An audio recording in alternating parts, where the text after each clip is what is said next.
Hello everyone, कैसे हो भाई सब लोग। आई होप बढ़िया होंगे एंड बढ़िया चल रही होगी आप लोगों की प्रिपरेशन। तो आज हम स्टार्ट करने वाले हैं ये जो आपने 45 डेज़ का हार्ड चैलेंज ले रखा है उसका फर्स्ट डे है। एंड आज हम स्टार्ट करने वाले हैं PYQs on mole concept.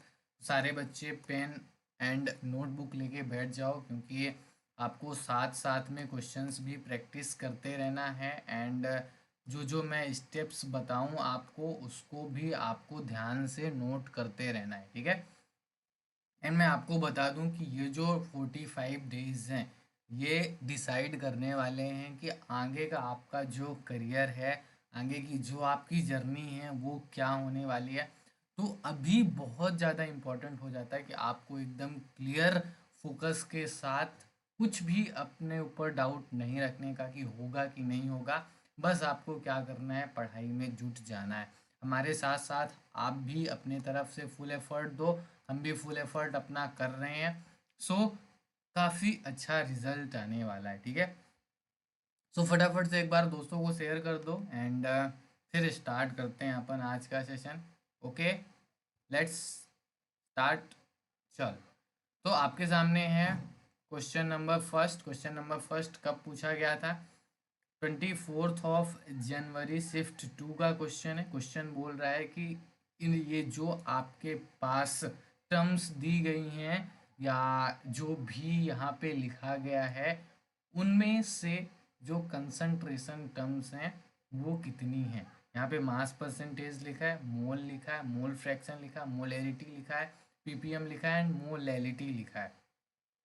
Integer type question है एंड आपको बताना है कि यहाँ पे कितना इंटीजर आपको लिखना है। एक लिखना है, दो लिखना है, तीन लिखना है, चार लिखना है, पाँच लिखना है, छः लिखना है। तो यहाँ पे क्या आएगा, इंटीजर टाइप क्वेश्चन का यही मतलब है कि आपको इंटीजर वहाँ पे लिखना है।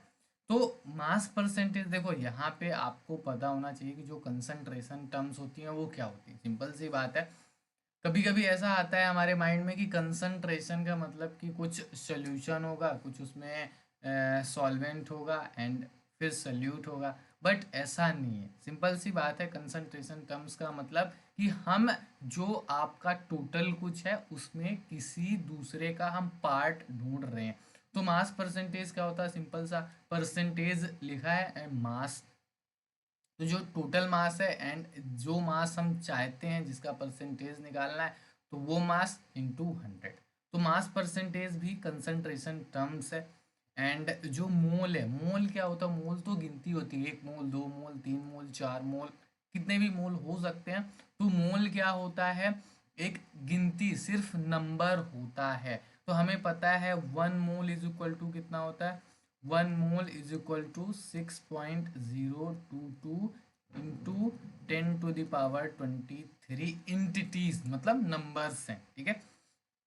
Mole fraction, mole fraction simple सा, मोल फ्रैक्शन, मोल का फ्रैक्शन जिसका हमें चाहिए mole and divide by total mole, उसको क्या बोलते हैं, मोल फ्रैक्शन। तो ये भी कंसंट्रेशन टर्म है, ये भी आपकी कंसंट्रेशन टर्म है, मोलैरिटी, PPM। एंड इन तीनों में तो कोई डाउट ही नहीं रहता बच्चों को, मोलैरिटी, PPM एंड मोलैलिटी में। बस यहाँ पे जो टर्म्स लिखी गई इनमें दो में ही आपको डाउट होगा, एक मास परसेंटेज एंड एक मोल फ्रैक्शन में। तो यहाँ पे जो मैंने टिक मारा है इसको हटाओ एंड यहाँ पे आपका जो करेक्ट आंसर आएगा वो 5 आएगा, क्योंकि ये एक, दो, तीन, चार एंड पाँच, पाँच जो हैं वो कंसंट्रेशन टर्म्स हैं, मतलब कंसंट्रेशन इनके द्वारा हम डिनोट कर सकते हैं। आई होप समझ में आ गया होगा। चलो नेक्स्ट क्वेश्चन की ओर बढ़ते हैं।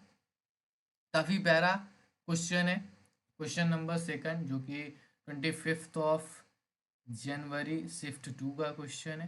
क्वेश्चन में क्या पूछा है, what is the mass ratio, mass ratio पूछा है एथिलीन ग्लाइकोल का। यहाँ पे आपको उसका फॉर्मूला भी दे रखा है, जिन बच्चों को याद नहीं है फॉर्मूला भी दे रखा है, मोलर मास भी दे रखा है। ऐसा बोलते हैं ना कि जब जेई मेहरबान तो सारे क्वेश्चन आसान, फिजिकल केमिस्ट्री के नहीं। तो यदि मान लो जेई आपसे मशक्क़त मेहनत करवाना चाहता है तो फिर ऐसी वैल्यूज़ देता है कि फिर आप कैलकुलेशन करते ही रहो, बस उलझे रहो। तो यहाँ पे बहुत इजी इजी कैलकुलेशन है एंड इस क्वेश्चन को हम बहुत ही इजीली क्रैक कर पाएंगे। बस देखना, बेसिक सा आपको क्या करना है, बेसिक सा जो कॉन्सेप्ट है वो अप्लाई करना है, क्वेश्चन इजीली हो जाएगा। तो पूछा है मास रेशियो, यहाँ पे एथिलीन ग्लाइकॉल है, पहला है मोलर सोल्यूशन दिया है एंड दूसरा क्या है मोलर सोल्यूशन। 0.25 मोलर है एंड 0.25 मोलर है। यहाँ पे 500 ग्राम्स है, यहाँ पे 250 ml है। सिंपल सी बात है, ठीक है। यहाँ पे बहुत सारे बच्चे ये गलती करते हैं कि जो पहले पूछा गया है ना, जो पहले चीज़ दी गई है उसको आपको पहले लिखना है। पहले मोलर सोल्यूशन दिया है तो हम उस रेशियो में ही लिखेंगे। क्यों? क्योंकि हमें यहाँ पे दिख रहा है एक ये वाला ऑप्शन दिख रहा है, एक ये वाला ऑप्शन दिख रहा है। पहले में मतलब जो थर्ड ऑप्शन है उसमें 2:1 है एंड फोर्थ में 1:2 है। तो इसमें बहुत सारे बच्चे क्या करते हैं, उल्टा लिखाते हैं। आंसर 2:1 होना चाहिए, 1:2 लिख देते हैं, या 1:2 है तो 2:1 लिख देते हैं। तो आपको ऐसा बिल्कुल भी नहीं करना है, ठीक है। क्लियर? तो यहाँ पे देखो मास रेशियो, तो सपोज यहाँ पे आप ऐसा करो कि मोलल एंड मोलर क्या होता है, आपको सिंपल सी डिफिनेशन पता है। मोलल क्या होता है, small m is equal to WB upon MB। यहाँ पे कोई बच्चा ये नहीं पूछेगा कि WB एंड MB क्या है, ठीक है। 1000 डिवाइड बाई जो आपका वेट ऑफ सॉल्वेंट, ठीक है, weight of solvent in grams. And यहाँ पे ये ध्यान रखना WB एंड MB है, तो यहाँ पे मास रेशियो पूछा है तो हम इसको WB1 लिख देते हैं। एंड जो दूसरा मोलर के लिए लिखेंगे उसको हम WB2 लिख देंगे। तो यहाँ पे WB2 डिवाइड बाई MB तो सेम ही है क्योंकि मोलर वेट तो सेम ही होगा, इनटू 1000 डिवाइड बाई यहाँ पे जो आपका वॉल्यूम है ऑफ सॉल्यूशन इन ml, ठीक है। तो बहुत ही इजी कैलकुलेशन है, बहुत ही सिंपल कैलकुलेशन है। अब आप देखना कि क्वेश्चन में कुछ है ही नहीं, क्वेश्चन में कुछ है ही नहीं। क्या बोल रहा है, required for making 500 gram of 0.25 molar aqueous solution. तो अब आपको मोलर के लिए क्या करना है, 0.25 दे रखा है इज इक्वल टू WB1:WB2 हमें निकालना ही है, तो हम उसमें कुछ छेड़छाड़ नहीं करेंगे। 62 इंटू ये 1000 आपका है ही, डिवाइड बाई क्या है यहाँ पे 500। एंड ये भी दूसरा भी मोलर भी 0.25 है एंड यहाँ पे WB2 डिवाइड बाई 62 इंटू 1000 करेंगे एंड यहाँ पे कितना होगा 250, ठीक है। तो अब जब आप equation number 1 and equation number 2 को आप डिवाइड करोगे, बहुत सिंपल है, सिंपल सा, ये सारी चीज़ें कट जाएंगी, बस आपका रेशियो निकल के आएगा। तो वो रेशियो जो निकल के आएगा वो 2:1 निकल के आएगा। सिंपल सी बात है क्योंकि सारी चीज़ें कट रही हैं, यहाँ पे सिर्फ 250 एंड 500 है। तो जब आप इसको अच्छे से करोगे, गलती मत करना जल्दीबाजी में, सिंपल सी कैलकुलेशन है, आई होप यहाँ पे कर लोगे आप। तो ये जो आंसर आएगा वो 2:1 आएगा। अभी दिख गया, अभी ज़्यादा कुछ समझाने की आवश्यकता नहीं है, ठीक है। क्लियर? चलो नेक्स्ट क्वेश्चन पे मूव करते हैं। यस, ये क्वेश्चन है 25 जनवरी, ये क्वेश्चन है 25 जनवरी शिफ्ट 2 का। तो ये क्वेश्चन क्या बोल रहा है, नंबर ऑफ हाइड्रोजन एटम्स पर मॉलिक्यूल ऑफ अ हाइड्रोकार्बन। आपको पता है हाइड्रोकार्बन, यहाँ पे हिंट दे रखा है, हाइड्रोकार्बन मतलब कार्बन एंड हाइड्रोजन होंगे, हैविंग 85.8% कार्बन। देखो ये जो कॉन्सेप्ट है ये एम्पिरिकल फार्मूला से रिलेटेड है, तो ये क्वेश्चन पढ़ के आपको समझ में आ जाना चाहिए। ये जो कॉन्सेप्ट है ये एम्पिरिकल फार्मूले से रिलेटेड है एंड यदि कोई सा भी क्वेश्चन एम्पिरिकल फार्मूले से रिलेटेड है तो आपको जो मेन 3 स्टेप्स हैं इसमें आपको ध्यान रखना है। क्या क्या ध्यान रखना है? आपको पता है कार्बन एंड हाइड्रोजन है, तो इम्पिरिकल फॉर्मूले से रिलेटेड कोई सा भी क्वेश्चन हो आपको क्या लिखना है? पहले तो स्पीसीज लिख लेनी है, कार्बन एंड हाइड्रोजन। फिर क्या करना है? परसेंटेज लिखना है। तो ये कितना है? 85.8% है, तो हाइड्रोजन कितना हो जाएगा? एंड ये ध्यान रखना है कि टोटल परसेंटेज क्या होगा? 100। 100 में ही हम बात करेंगे, तो 85.8% हाइड्रोजन। अब हम यहाँ पे निकालेंगे कि कार्बन 85.8% है, तो जो हाइड्रोजन होगा वो कितना परसेंट होगा? तो 85 है, मतलब 15 एंड 14.2। ठीक है, तो ये हो गया। अब आपको क्या करना है? आपको मोल्स निकालने हैं। तो ये जो परसेंटेज है इसको आपको क्या करना है? वेट की तरह ट्रीट करना है। तो वेट की तरह ट्रीट करोगे तो आपको पता है मोल्स कैसे निकालते हैं? Weight divide by molar weight या मोलिकुलर वेट। ठीक है, तो कार्बन का कितना वेट होता है? 12, एंड जो हाइड्रोजन का वेट होता है वो कितना होता है? 1। ठीक है, तो अब यहाँ से कितना आ जाएगा वैल्यू? यहाँ से कितना वैल्यू आ जाएगा? 12, 12×5 12, 7 पॉइंट समथिंग आएगा। यहाँ पे जो वैल्यू आएगी वो 7 पॉइंट समथिंग, मतलब 7 पॉइंट समथिंग आएगी। एग्जैक्ट क्या वैल्यू होगी उस पर भी आपको ज़्यादा नहीं फंसना है, क्योंकि हमें अल्टीमेट जो वैल्यू लेना है वो क्या लेना है? इंटीजर में ही लेना है। ठीक है, क्योंकि आपको पता है कि ये जो फ्रैक्शन वाला पार्ट है उसको हम हटा देते हैं। 7 पॉइंट समथिंग आएगा, एंड ये क्या आएगा? 14.2। तो यहाँ पे अब क्या करना है? नेक्स्ट स्टेप क्या होता है? ये जो लोअर वैल्यू आई, मतलब यहाँ पे लोअर वैल्यू क्या है? 7। यहाँ पे क्या है? ये जो 14 है उससे तो कम है, तो आपको क्या करना है? उसको दोनों वैल्यूज में क्या करना है? डिवाइड करना है। तो ये वैल्यू जो आएगी आपकी वो 1 आएगी, एंड ये वैल्यू आएगी वो 2 आएगी। तो अब यहाँ से हमें एम्पिरिकल फॉर्मूला मिल गया। एम्पिरिकल फॉर्मूला क्या मिलेगा? CH2। CH2। अब नेक्स्ट स्टेप क्या है? आपको एन की वैल्यू, मतलब आपको पता है कि इसका जो मोलर वेट है वो क्या है? 84 दिया है। तो ये जो CH2 है उसका वेट तो 84 नहीं है, इसका वेट कितना है? 12 एंड +2, तो यहाँ पे आपका 14 वेट है।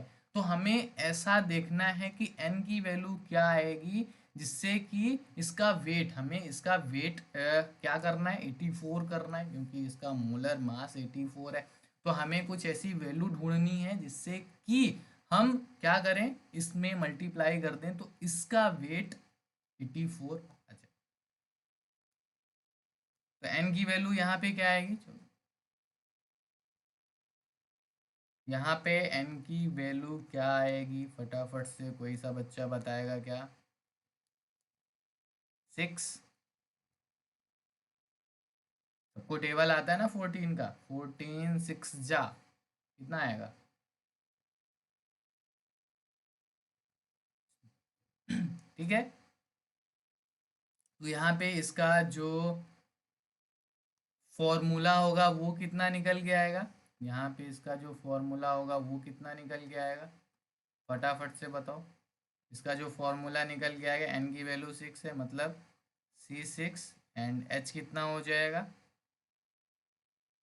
H12 हो जाएगा। तो यहाँ पे ये पूछ रहा है कि नंबर ऑफ हाइड्रोजन एटम, तो नंबर ऑफ हाइड्रोजन एटम कितने भैया इसमें? 12। तो इसका आंसर क्या हो जाएगा? 12। ठीक है, क्लियर, करेक्ट। चलो नेक्स्ट क्वेश्चन पे मूव करते हैं। ये भी काफ़ी प्यारा क्वेश्चन है। 29 जनवरी शिफ्ट 2 का क्वेश्चन है। क्वेश्चन नंबर 4 है आज का। लेट अस सी कौन सा बच्चा सबसे पहले इसको करेक्ट करता है, करेक्ट आंसर करता है।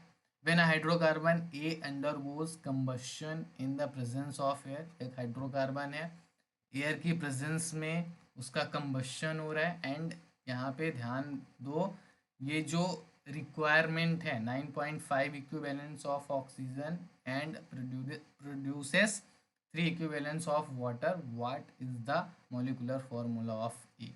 मतलब सिंपल सा, यदि हमें हाइड्रोकार्बन का मॉलिक्यूलर फॉर्मूला निकालना है, हाइड्रोकार्बन का मॉलिक्यूलर फॉर्मूला पता चल गया तो हमें क्या है, इसका आंसर पता चल गया। ठीक है,